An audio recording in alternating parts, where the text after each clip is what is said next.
If your portable air conditioner isn't cooling properly, keeps tripping the breaker, or is showing error codes, a reset is often the fastest and easiest fix. In many cases, you can restore normal operation in just a few minutes without calling a technician.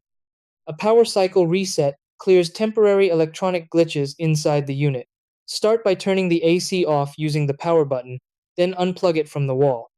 Wait 5 to 10 minutes. This step is critical because it allows internal circuits to fully discharge. After waiting, plug the unit back in and turn it on.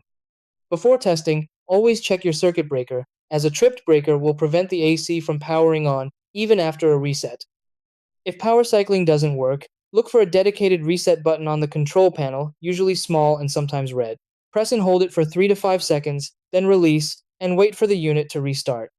Some models also support a remote control reset, typically by holding the reset or mode button for about 5 seconds. If resets don't solve the issue, inspect common problem areas like dirty air filters, poor ventilation, or an incorrectly connected exhaust hose. Persistent issues after these steps usually mean it's time for professional service.